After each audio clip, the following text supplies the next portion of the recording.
Welcome, everybody. I'm Abe Newman. I'm the director of the Mortara Center here at Georgetown, or at least virtual Georgetown, as we are right now.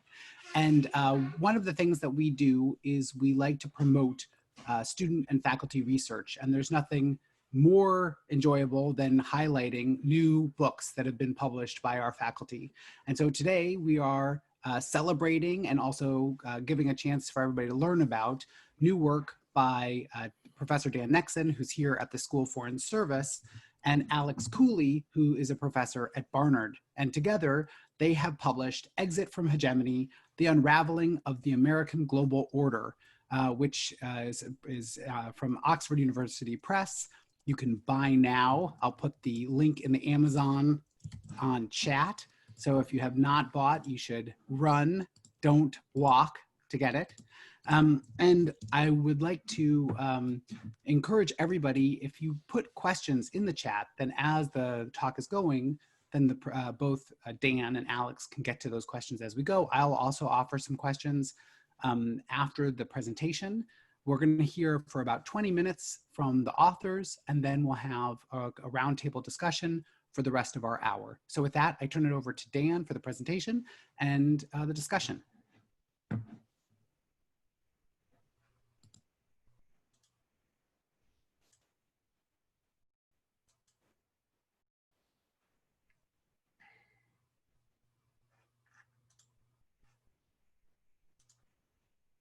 Because if everything is working correctly, you should be seeing your screen should be entirely an intro slide. Is that correct? Is that what everybody's seeing? Not like a little tiny slide on the corner or anything like that? Looks good, Dan. Okay, excellent. All right. Well, thank you very much for coming. This is a book that Alex and I published earlier this year, actually back in April, although I think we think, unfortunately or fortunately, depending on your perspective, it remains timely. It's called Exit from Hegemony, The Unravelling the American Global Order. And we're going to start with kind of the punchlines, the key takeaways to get some orientation. So our argument is that the current national security strategy of the United States is correct on at least one count. And that is that the United States global hegemony is over. Now here I emphasize global. The United States, no matter what, barring some catastrophic domestic collapse or cataclysmic war that it loses badly, is going to remain a global great power, a global superpower, potentially, quite likely, the most powerful great power on the planet. But what it's lost is the ability to order international politics at a worldwide level, right? So what's at stake now is not so much whether or not it can remain a global hegemon the way it was in the 90s and early 2000s, but the scope of its continued leadership. In particular, when we talk about the collapse of global hegemony, what we're talking about is the critical importance of international order to American leadership. So we're talking about the collapse of global hegemony seen this way is the ability of the United States, without really serious, significant, and sustained challenge, to be able to profoundly shape and overwhelmingly shape the contours of what we think of as the international order, the rules, norms, and arrangements. We'll go into a little bit more detail about what we mean by this in a second, by which international politics play out. The second kind of key takeaway is that the processes that are driving this erosion are independent of specific US presidents. So whether you think that, say, the Trump administration is the greatest thing to ever happen to America, or whether you think it's been a complete disaster, it is not that what happens in this election will determine the fate of a lot of things about US foreign policy, but it's not going to mean either it's not going to mean whether in the form of a second Trump term or a first Biden term, a reversal of these fundamental trends.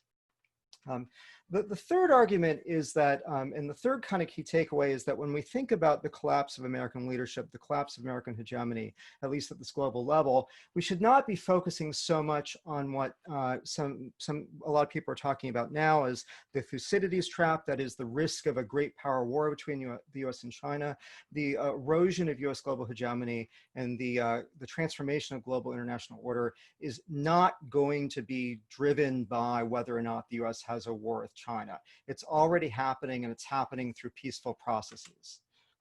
So I don't know. So and our argument then more specifically is that there are three peaceful processes of order transformation and loss of leadership that are being exacerbated by current power transition dynamics. Those are great power challenges, what we call bottom-up challenges from second and third tier powers from weaker states. And third, and most overlooked in the literature on power transitions and hegemonic unraveling, transnational challenge. That is the challenge posed by social movements and political parties operating transnationally to try to transform international order, often from within the core of the international order itself, the United States, Western Europe, and so forth. So how are we going to kind of proceed then? The first thing I'm going to do is I'm going to talk about some basic concepts. Then I will talk a little bit, try to situate us by talking about the rise and fall of discourses of American hegemonic decline, and now the re-rise. And then we'll talk about the sort of basic kind of logic of the argument about hegemonic international orders and power transitions. And then Alex is going to go into much greater detail about the specific ways in which these more general processes are playing out. All right, so conceptually, the two things I kind of want to emphasize in case this isn't kind of your normal kind of thing, and if you don't kind of wake up in the morning thinking about hegemony and international order, are what do those terms mean? And the first thing I want to stress is that when we talk about hegemony, this is a term of art. It's a bit of academic jargon that just means leadership. So when we talk about US hegemony, we mean American leadership, United States, not just sort of the United States primacy, it's raw power, but its ability to mobilize that power, to mobilize economic, military, and other resources in order to shape the contours of international politics. And when we talk about international order, in general, I've already mentioned this, but most of the writing on international order focuses on a specific slice of international order. That is what we term the architecture, the rules, norms, and values that structure international politics. So these can be anything from sort of deep constitutive rules like sovereign territoriality to more specific rules and norms of the type that really kind of took off after 1945, ideas that war is fundamentally illegitimate and unlawful, and that there are very limited circumstances in which you can declare war or in which you should be allowed to go to war, ideas about kind of whether or not the states have a basic obligation, for example, to protect some sorts of human rights, ideas in the economic zone and rules and norms in the economic sphere about whether free trade should take place, and if so, on what terms.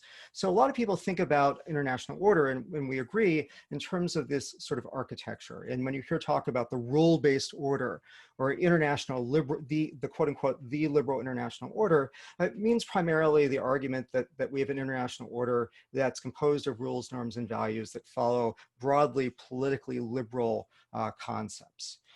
But the other dimension of international order, which is very important in our story, and which I think gets less attention, we think gets less attention, is the infrastructure of international order. That is, while there are rules, norms, and values at the very kind of abstract level, or baked into treaty arrangements, or baked into institutional design, a lot of what happens in international order operates at the level of practices, relationships, flows, and routine interactions, which in hegemonic orders are primarily structured around the hegemonic power. So in the security domain, for example, we can think about US joint military exercises, we can think about things like NATO interoperability, diplomatic exchanges, military officer exchanges. In the economic arena, we can think about not just trade flows themselves, but the whole kind of activities and practices that go into standard setting and regulatory setting that go into the transmission of goods and services across across across borders, all that kind of stuff. And we are, so if that's what international order is, and the hegemonic order is just an order in which those things, the infrastructure and the architecture, are predominantly shaped and maintained by a hegemon, why are we now talking about sort of a US hegemonic decline? Well, you have to remember, maybe some of you are old enough to remember, some of you aren't, that at the dawn of the 21st century, we were really talking about the idea of the unipolar era of the United States bestriding the world like a colossus. The notion was that coming out of the Cold War, the United States was now far and away a dominant, unchallengeable global power that was expanding and globalizing liberal order. For example, Madeleine Albright in the late 1990s famously called the United States the indispensable nation, the only country with the sort of raw capabilities and wisdom to be able to think in the long term and to be able to think about and prioritize basic questions about how international politics ought to be constructed. And that this was very different, for example, than, and what's interesting about this kind of view, which was one that was driven home by events in Europe, things like the inability of the Europeans to deal with the Bosnian conflict on their own, US intervention in Kosovo, the important US role in spreading liberal trade, liberal institutions throughout, globally after the end of the Cold War. What was really interesting about this was not what people had anticipated, with a couple of exceptions. This is not what scholars had generally anticipated the 90s would look like. The presumption among many scholars was at the end of the Cold War that we would be facing a multipolar era, not a unipolar one, not in which the United States stood above everybody else, but one in which there would be a competition between the United States, Germany, Japan, Russia, and other powers. So that's a great story, and we all and you may or not remember this sort of sense of kind of triumphal American power, but as I've already sort of suggested, this was really different from the way that people thought about the world in the mid-1980s. In the 1980s, we saw all these anxieties about US decline and the end of US hegemony.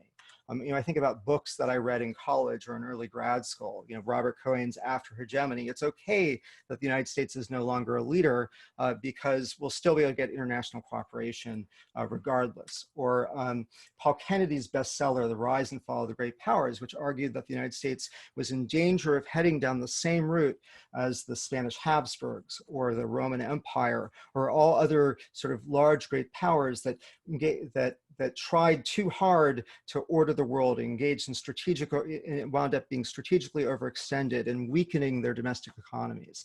And so Kennedy, for example, very much along with the sort of spirit of the times, talked about the need for the United States to get its allies, its increasingly rich allies like Germany and Japan, to share more of the defense burden so that the United States didn't exhaust its resources at home. I took courses in college about industrial East Asia with Ezra Vogel, and people were arguing that Japan was going to be the wave of the future, that Japan was going to overtake the US economy, and that the United States had to learn from the Japanese about how to best manage its own growth. And of course, you may remember a whole set of discourses on the United States side and the Japanese side about how there was increasingly conflict and tensions. The US might be facing a hegemonic struggle in the future with the Japanese. Alex is telling me that I'm spinning my wheels too much and I need to move along, but briefly, what happened, we kind of know what happened. Instead of Japan overtaking the United States, Japan entered its lost decade while the United States experienced the tech boom. Instead of the United States sort of being in retreat, the Warsaw Pact and the Soviet Union collapsed, bringing down an entire rival international order, an entire set of ordering infrastructure that stood against the United States and the Western democratic order. The United States suddenly was left with a military that was superior to everybody else's in the world, not because necessarily the United States was spending more on defense, but because the Soviet Union simply collapsed, taking its military with it. And by the late 1990s, the United States, along with its allies, controlled about 40% of world GDP. So things looked very bright. We needed shades. The future was so bright that we had to wear shades, all that sort of stuff. Now, obviously now, as we're all aware, the argument's very different. China has, on PPP terms, overtaken the United States economically. There is a lot of concern about the rise of China, about Russian reassertiveness, a sense that the United States is in decline. And indeed, regardless of whether you come down on some of these specifics, it is absolutely the case that we are in what is called a power transition. That is that if you look at the global indicators, if you look at the trend line on the prior graph, which takes us through the present, the Chinese economy has overtaken the United States, as I said, in PPP terms. The European economy has shrunk relative to Asia. We are definitely seeing a major reorientation in economic wealth. Now, argument is that during processes of hegemonic transitions or of power transitions, what happens to hegemonic leadership in international order is really important. The basis of the United States or any other hegemon being able to order international politics, being able to shape infrastructure and be able to shape rules and norms, is the provision of patronage, the provision of aid and security guarantees and other kinds of goodies. And during periods of hegemony, during periods of what we think of as unipolarity, the hegemon has a patronage monopoly. It is the only game in town capable of providing the kinds of security guarantees, the kind of economic goods, the kind of trade, markets, development that everybody else wants. And when power begins to shift, that is, you get these changes in economic wealth, that destroys the patronage monopoly. That means that new players start to arrive on the scene who are capable of providing comparable aid, who are capable of providing, who have markets that other states really want to get a hold into, and that also, just generally speaking, may increasingly be able to provide security guarantees that have at least some of the same validity, some of the same viability as that offered by the former hegemonic power. An argument is that this kicks off a set of processes. I don't know. On the one hand, you have supply side effects, which is what I've just described, that the emergence of new powers on the scene that are wealthy and capable provides the possibility of exit options from the hegemon's patronage system. It goes from being a monopoly market to a more competitive market. And that this has, and in turn, it has demand side effects. It affects how actors look at the order. On the one hand, that on the demand side, it tends to encourage political movements, political parties, what we call counter-order movements, who are unhappy with certain things about the architecture and the infrastructure of the order. Now, there are always parties and groups around who don't really like things about international order. They think it's too liberal, or they think it's not liberal enough, for example, in the contemporary era. They think there's too much trade, or there needs to be more trade, or they think that there are certain kinds of norms and values on the political side that are being pushed that they're unhappy with. But when you start to get power transitions, those counter-order movements suddenly can look at a world where there are new possibilities. There are alternative models that suddenly look viable. Because the wealth and power of the dominant actors is beginning to decline, that gives impetus to the sense that something is amiss, something is wrong, that things aren't working. And that we need to make changes we need to make changes in order to make that we have better options, and that not only do we have other options, but those options might be better. Those counter-order movements sometimes come to power, their parties get elected, but it also is that governments who don't necessarily have new political movements take a hold start to become really interested in new bargains. And this is because of the supply side effects. There are now more exit options. There are now more alternatives. And so that makes it makes it possible to think about alternative ways of doing things. It makes it possible to think about striking new bargains that better protect your interests. And overall, this leads to increased leverage for weaker powers in international bargaining. It leads to increased order contestation, and it leads to alternative order building. All of these processes put together. Now, Alex is going to talk a little bit about how that is playing out right now in practice. So, Alex? Yeah, thanks, Dan. And thanks again for the opportunity to present this. So what we do in the book is we identify these three kind of pathways of order, contestation, and change in this overall transition process. And you can think of them as from above, from below, and transnationally. So the first one from above is we do talk about China and Russia's challenge, but we do so specifically in terms of producing order, alternative ordering types of fabrics, right? If you want to use that analogy. Here we place emphasis on a lot of the regional projects that both China and Russia have been involved in, sometimes separately, sometimes jointly. What we see is that over the last 20 years, especially, most of the new international organizations and new regional bodies have been led by Russia and China, and that they tend to envelop and engulf areas like Central Asia, Southeast Asia, and so the kinds of international organization ecology that these areas face now are much more contested than they were in the 1990s, right? So if you're a Central Asian country, you have to deal with the Shanghai Cooperation Organization, the Collective Security Treaty Organization that's led by Russia, the Eurasian Economic Union that's led by Russia, and you're going to join the Asian Infrastructure Investment Bank, right? So the ordering infrastructure, much more contested. At the same time, you have the individual ordering projects, right? The Belt and Road, certainly started by China, has several ordering features and dimensions, from applying regulatory standards to questions about debt and indebtedness, to linkages and UN votes, and so forth. And of course, Russia's kind of unilateral actions in Syria, Ukraine, I would add Libya, are part of that as well.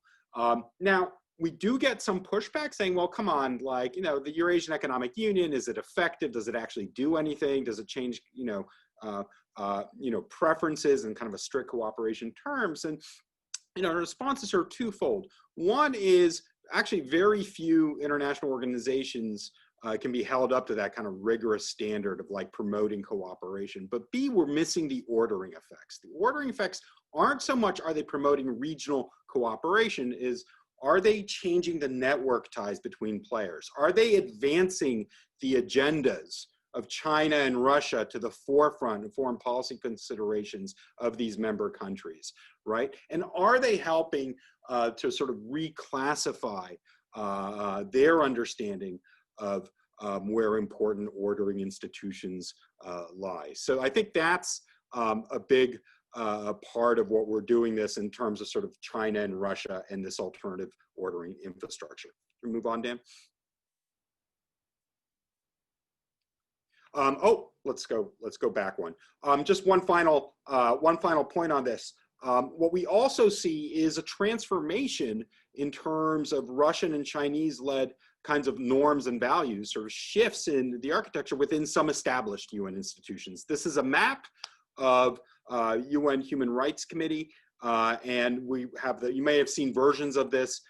These are the two dual letters, one of members that condemned China over its practices in Xinjiang, this happened in the spring, versus those who supported China. What's so interesting, the ones in green are the ones who condemn China. These are kind of your liberal ordering members: Canada, Australia, Japan, Western Europe, Scandinavia. The geographical diversity of those who supported China, not only in terms of its practices specifically in Xinjiang, but also sort of affirm that China is a promoter of human rights values and norms in general, right? So that map looks very different than it would have done, we would argue, in previous years, certainly in the 1990s. China has a lot of supporters, even within international organizations. Sorry, next one, Dan. So the other mechanism is we call exit from below, and this involves smaller countries, weaker countries, countries that we don't normally pay attention to as being relevant in international politics, actively leveraging the availability of alternative providers of patronage to push back against both Western influence and against conditions that they don't like, and try and secure better deals for themselves. This gentleman's name is Kurmanbek Bakiev. He was the president prior to the revolution yesterday, and a couple of revolutions ago, of the Kyrgyz Republic. And he pulled one of these gambits, which was to dangle an aid package that he was offered, over $2 billion from the Russian Federation in February 2009, and then turn around and renegotiate with the US for the presence of the airbase. In this particular case, a new deal was cemented, but it cost the US more, and in a few years' time, or rather the following year, it cost him his own leadership as the Russian Federation sort of intervened and during sort of the Kyrgyz Revolution of 2010. So let's go to the next one. Part of the deal that we see now is that rulers who have actively been part of the US liberal international order, its security environment, are getting in on this too. They're actively invoking multipolarity and the availability of China and Russia to try and leverage better bargains, better deals from the US. Rodrigo Duterte of the Philippines has openly embraced partnership with China and Russia. For a while, he had canceled the VFA, Visiting Forces Agreement, with the US over the US denying a visa to one of his military advisors over human rights criteria. Next one. And in some ways, this kind of substitution effect of patronage doesn't have to actually be real. It can be imagined, or there could be sort of public perception that China and Russia now are legitimate new public goods or emergency goods providers. This is a fascinating graphic taken from RFERL, a survey of Serbian public, right? Sort of saying who gives the most aid to Serbia, right? And 40% of the respondents thought it was China, right? China gives the most, right? This is nowhere near the mark. It's of course the European Union that gives, the bulk of foreign assistance, nearly 90% to the European Union. Now, nevertheless, through a combination of high publicity and visibility, especially during the pandemic, where China has presented itself as an provider of emergency goods, to populist politicians within these countries that emphasize the importance of having alternative economic partnerships, and China is often cited. This is the kind of effect that you get, that even though the numbers are very different, you have real changes in public perception about where the world is headed and what important partnerships are. Next. And, for us, this is also the fundamental interpretation of the Ukraine crisis in 2014, right? That we had actually two contending sets of public goods that were offered. One by the European Union and its sort of free trade agreement, eventual visa facilitation, and then a kind of counter offer from President Putin to then Viktor Yanukovych. And this is, in some ways, a story about two contending ordering spheres and the mix and array of goods that they provided. Yanukovych sided with Putin, and then we know the rest of the story. The Euromaidan protests, the collapse of his regime, and then military intervention and annexation of Crimea by the Russian Federation. Next one. Finally, this is what Dan referred to, kind of the transnational side of things. We think this is the part of the story that doesn't get enough publicity. That we see both attempts to, by the Russian Federation especially, to support political parties and movements within the West, within core liberal members that are critical of liberal ordering institutions, especially membership in the European Union and in NATO. And that's on the one hand, we have both right-wing and left-wing sort of targets here, right? It's not exclusively one or the other.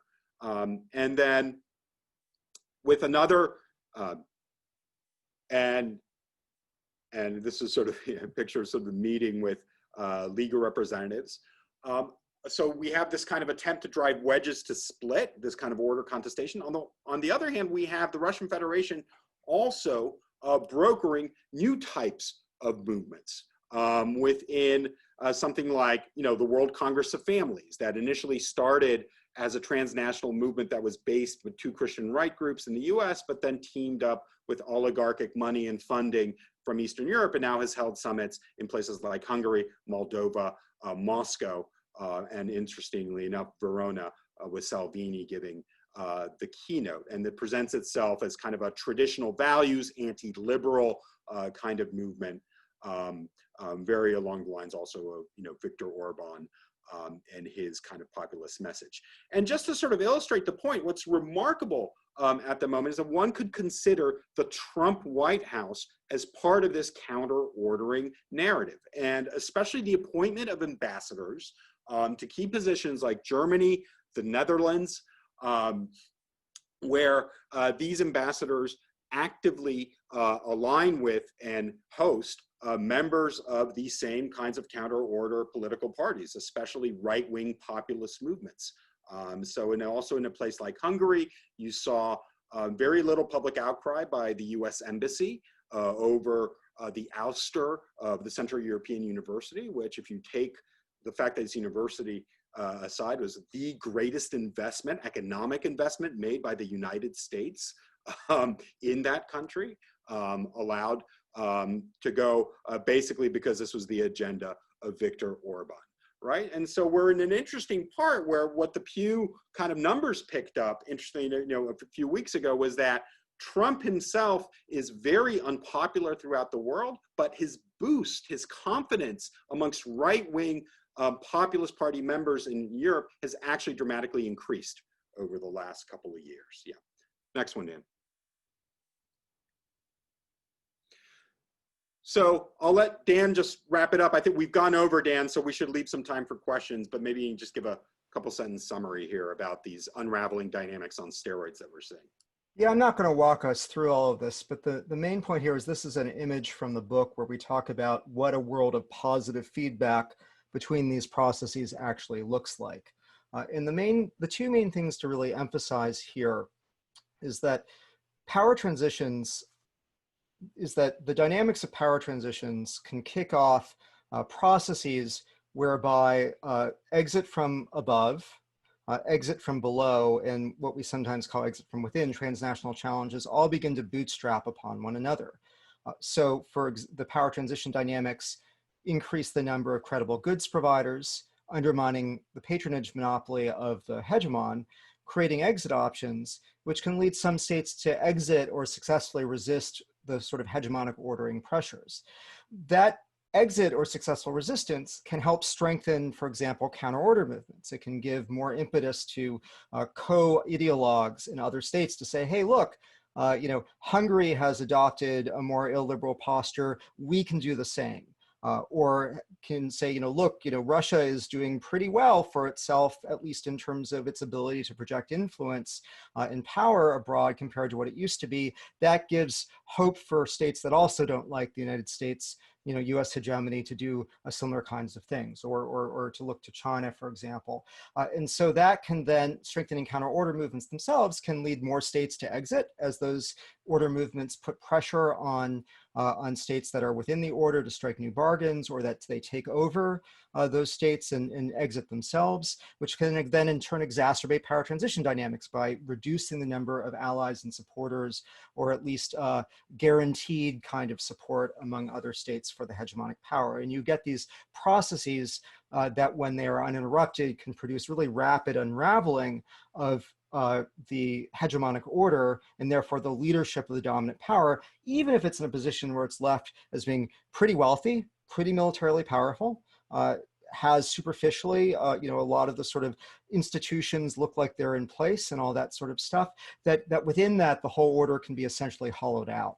And the leadership of the dominant power can be gone. The second thing is just to pick up on what Alex was saying. What's particularly interesting for us, and this was written, this was published 6 months ago. We wrote this in part. Part of what was going on for us was trying to sort of figure out what we made of Trump foreign policy as two people who are very opposed to a lot of Trump is doing. And basically, as sort of Alex has suggested, the way that we understand something like Trumpism is as a counter-order movement. Again, if you don't like the order, then it's a good movement. If you do like the order, it's a bad movement. But a counter-order movement that's successfully taken control, at least temporarily, of the hegemon itself. And that's a very unusual situation. And it's one that that has the potential, and I think we've seen over the last 2 years, the potential to really exacerbate and accelerate some of these processes that were underway even during the Obama and the Bush administrations. And so while it would make a big difference if you want to preserve, for example, the current order, if Trump is defeated by somebody like Biden, because that puts the United States back more on the kind of pro-order position, it doesn't eliminate any of these kinds of dynamics elsewhere, and it doesn't mean you still won't see them continue to play out. And that's where I will wind us out. Wonderful. So I want to, wanted to ask a few preliminary questions before we get to the audience. And if people want to either, raise your hand in the participants list or put a question into the chat function, we have already at least one person that has a chat question. So I want to get through these as quickly as we can. So I just want to start with a few overarching questions for this project, which I think is amazing. And I think everybody should buy now because it does grapple with this several really important questions about what's the future of US power, what's the future of global order.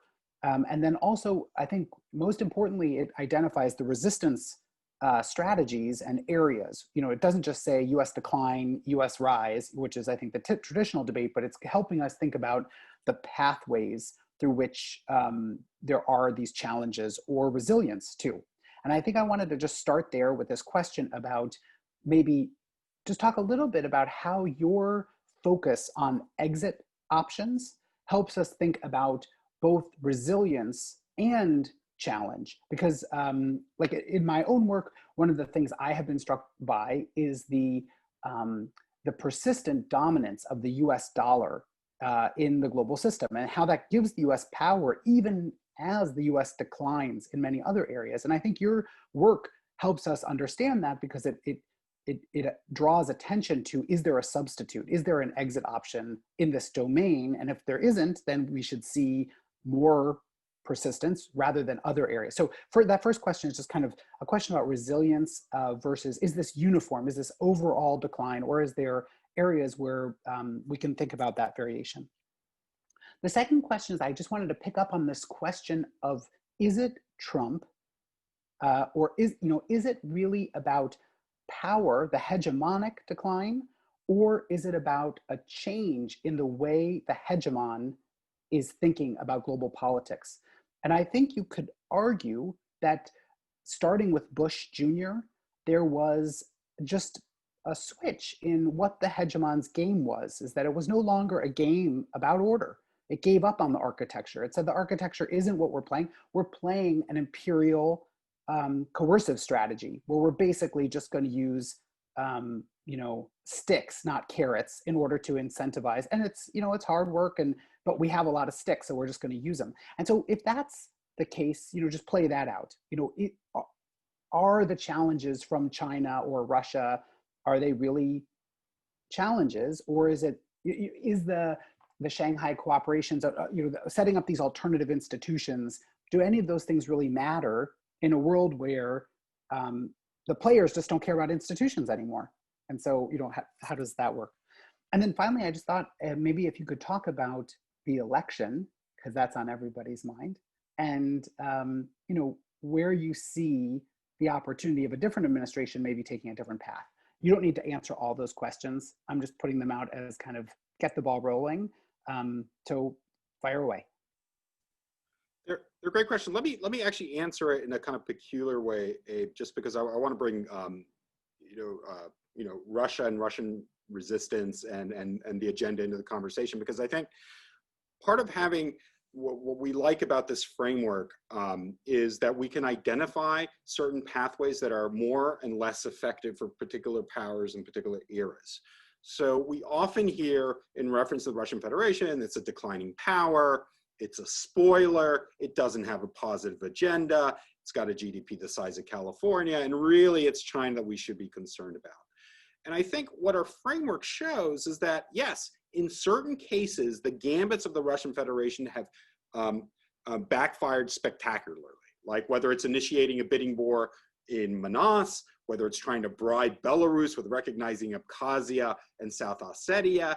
The Russian Federation isn't good at trying to bribe countries to do things, right? Because it's oftentimes overt and it gets outbid. However, in other kind of areas, other pathways, it is more successful. So for instance, the support of sort of populist parties in Europe is actually a very small outlay for it. One can argue that the election interference campaign, whether you're talking about the IRA or the hack and dump aspect of it, got a lot of bang for its buck. And certainly in terms of these ordering dimension institutions, whether you think that they're effective or comparable or not, it doesn't cost a whole heck of a lot to sort of set them up. So I think there's a sense in we can start differentiating some of the activities and see how they evolve over time. Be interested in Dan's thought on this, but one thing I would point out is I think you're absolutely right to point that I think both administrations, Bush and then the Obama administrations, also thought in terms of potential sort of challengers and powers. I mean, I think the pivot to Asia was an attempt to create new ordering types of mechanisms and infrastructure to deal with the Chinese challenge. At the same time, this wasn't uniform. And so, for instance, take Chinese infrastructure in Central Asia, right? Obama administration supported this, saying, great, it's more connectivity. It's not going through Russia. This is something that's really good for us, right? And sort of the sense, well, how is this sort of apolitical? And now we've done sort of a 180 on this.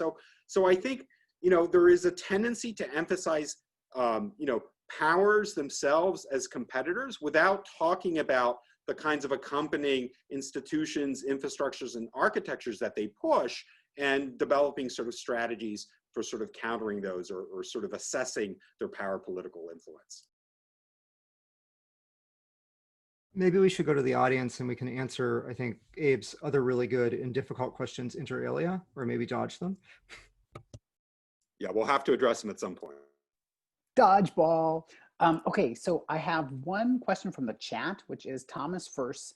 He's wondering basically if there's going to be a rise of an illiberal international order led by the United States if we are less committed to these international institutions. And before I get your answer to that, I want to bring in Timothy Crawford, who has a live question. And I am going to see if can I unmute him? I hope so. Did that just work? I think you're unmuted. Okay, hi. Hi, Alex, Dan. Can you hear me? Okay, good. My question is, looking at the book and sort of like looking to the future where this could all be heading, and I'm thinking about this, spiraling process of unraveling with the dynamics that you've described, kind of reinforcing each other. And I'm wondering, where does this go in relation to the United Nations and maybe the United Nations Security Council? Does this just lapse into irrelevance? When you're talking about the hollowing out, or does it become another place for, reinvigorated great power competition, trying to control or capture the agenda of the Security Council? Or is this just going to go by the boards and we're going to have something very different and it'll die, but it'll just be a kind of a slow death because there's just no, it's hollowed out? So I think there's a way to address both those questions. And I'm sort of thinking one of those things where you're like, I should have given a different version of the talk, the one that talks about a little bit more about brokeraging and wedging strategies as counter-order strategies. So that being said, what's interesting about the Trump administration, and it's we think we have a piece sitting around with not an academic journal, but a popular, sort of quasi-popular foreign policy journal right now, about sort of how we understand the gestalt of Trump grand strategy. And one of the things that's interesting about the way that Trump foreign policy has played out, understanding that this is a gestalt, it's a result of a bunch of different interacting actors who aren't necessarily coordinating their activity, is that on the one hand, there's been a very strong diminishment of concrete, substantive kind of U.S. support for liberalism in the broad sense, internationally and domestically. Right. So we used to talk about hypocrisy. The United States said we supported freedom and yet we supported dictators. And I think you're seeing a lot less of that hypocrisy now, right? The Trump administration really likes its illiberal democratic backsliding movements in governments. And Trump himself is very comfortable with non-democratic regimes, even as, there's criticisms of China at, various on and off different levels of criticism of China for its human rights and anti-democratic policies.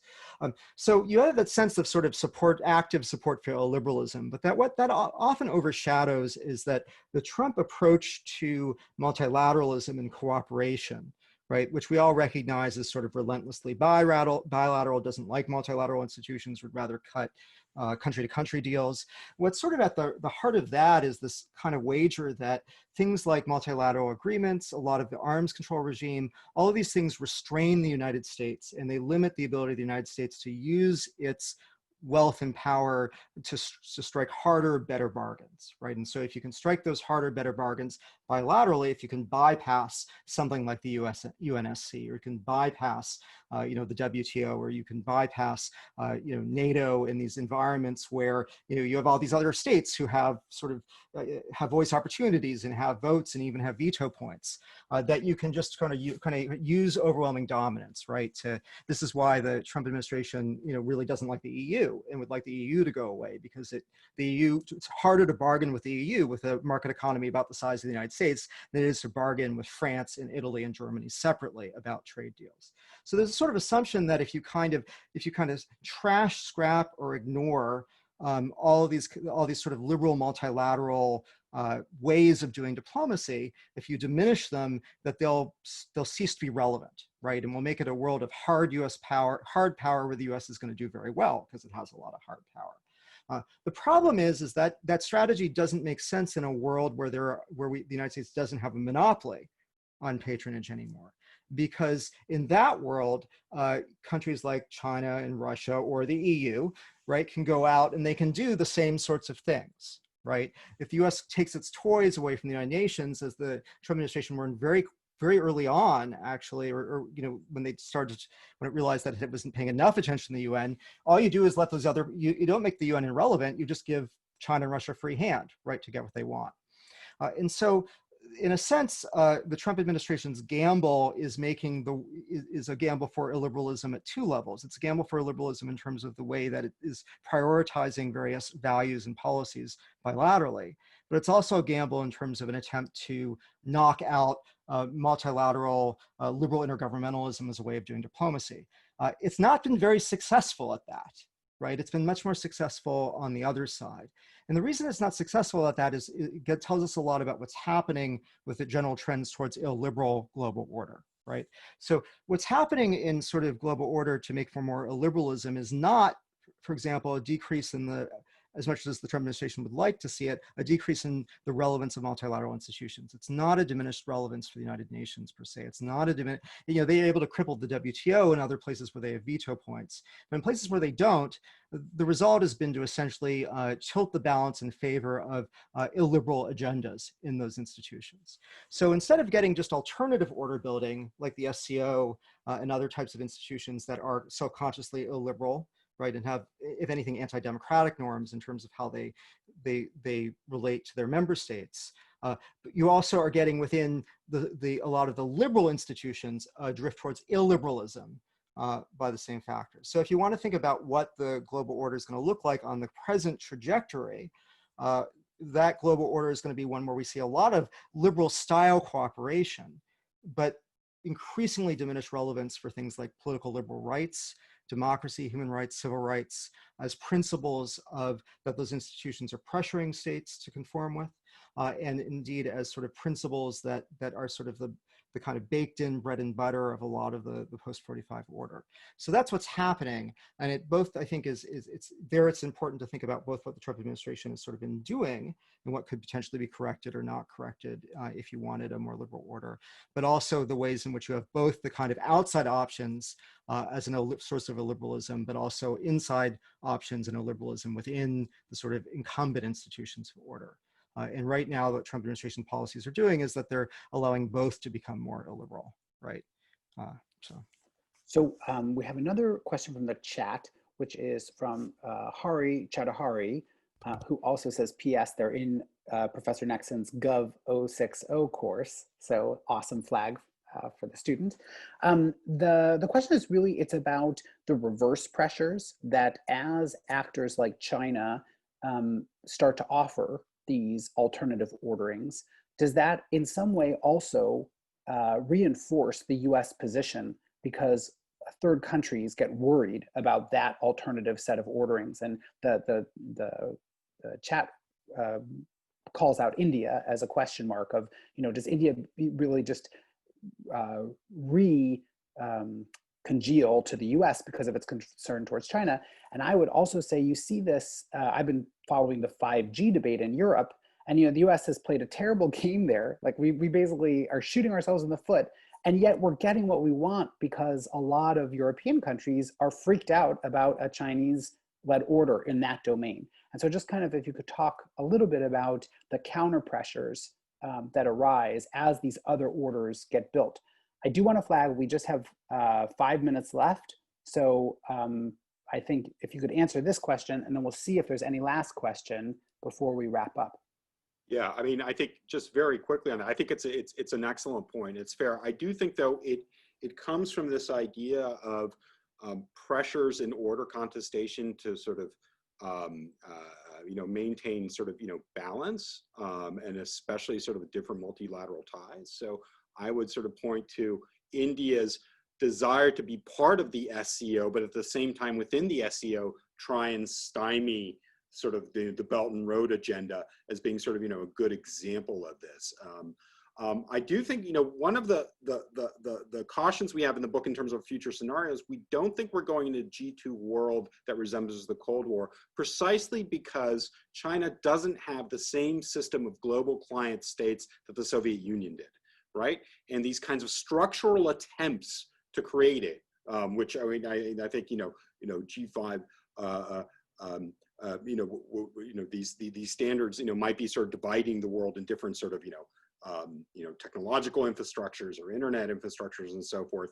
It really is the one thing that forces countries, to avoid, coming on one end or the other of that particular sort of, global governance divide. So I think keeping options open is the default mode. And so, once you stray too heavily in one side, I think it does sort of engender the backlash. But I think it's important to understand that we just don't have a system of Chinese clients. And in fact, the states where you have a Chinese overseas military presence, right? Djibouti, Tajikistan, Pakistan are all states where you also have other influences too, even though China owns a lot of their debt too. So it's a lot more complex than just sort of simple zones of influence. Let me just say one thing here, which is that we often, I don't know if Alex does, I characterize our argument as neo-declinist, not declinist. Which is to say that I don't think that the fact that the United States is not going to be the United States of the 1990s or early 2000s, right? That the United States is not going to be this colossus that astrides the globe means that the United States is in terrible shape. Right, and these are some of the reasons why the United States isn't in terrible shape. The United States does have, if we choose to maintain it, really well-developed partnership infrastructures. Right, we do have the capacity to offer a very good deal in terms of some of the ways that we do aid, some of the ways that we do trade. We do have very good security guarantees for a lot of states. As long as, again, we don't step all over them. And so the United States can, in some respects, be a little bit willing to let the Chinese, go in and piss off some of their would-be clients, right? And to, as long as it sort of stands back and is sort of has some confidence in the fact that the United States is and will remain a global great power. Where this matters in particular is I just want to emphasize that one of the key things we argue, which is not original to us, but I think really needs to be emphasized, is that if you look at the period of so-called US unipolarity in the 1990s and early 2000s, it was not based solely on US capabilities, right? The US hegemony in the 1990s and early 2000s, this monopoly patronage was really a cartel. Right? And it was really a function of the fact that all of the other major industrialized economies were US allies and had decided to kind of go along for the ride, let the United States do a lot of the military provision, had disputes with the United States, but were roughly kind of on the same page ordering wise. And so when it comes to sort of issues of agency and issues of leadership and issues of active diplomacy, if the United States' position and how it goes forward into a world where it can, it now has to deal with challenges, competitors, and alternative orders, and fights it's going to lose a lot, right, in multilateral institutions, is how much it can maintain that coalition, right, of other advanced industrialized democracies. Was one of the reasons we're very critical of the Trump administration's policy. It's another reason why we think this challenge of kind of the rise of illiberal movements within the West is much more significant and potentially much more disruptive than people realize, because it's that, whether it's a movement that controls the United States or a movement that's coming to power throughout, that's gaining power because there's another big recession in Europe and the dam finally bursts, is those movements that are likely to disrupt the potential to maintain or rebuild that cartel, right, that existed in the 90s in a diminished form, but still in the most, sort of powerful cartel you can imagine in global politics. And, so we're running out of time, and I want to just jump off of what you just said to answer the last question, which is about how your theory differs from more traditional theories about power transformation. So power transition theory and hegemonic stability theory and some of the other ones. And here I would summarize what you just said as that hegemonic power is often based in networks, and those networks do not just have to be interstate, but can be transnational as well. And so when things change in those network dynamics, that is where you can have this destabilization. Now, that's my summary of what you just said, but I think it points to a Biden administration really weighing what happens with our alliances as a really critical part of our future to shape the international order, but also questions like disinformation and how we regulate platform companies become just as important to what happens to our future order. So we only have time for just a yes or no or a quick summary, but if one of you wanted to just think about that and give us a last word. So I think networks is definitely part of the language we could use. We use the word ecology, right? That the ecology of the order is much more contested, much more complex than it was in the 1990s, with certain nodes cut off and certain spheres of influence sort of multiplied. And so I think that's that's very, whether you use one term or the other, I think it gets at to similar kinds of dynamics. Things are just a lot more crowded now than they were.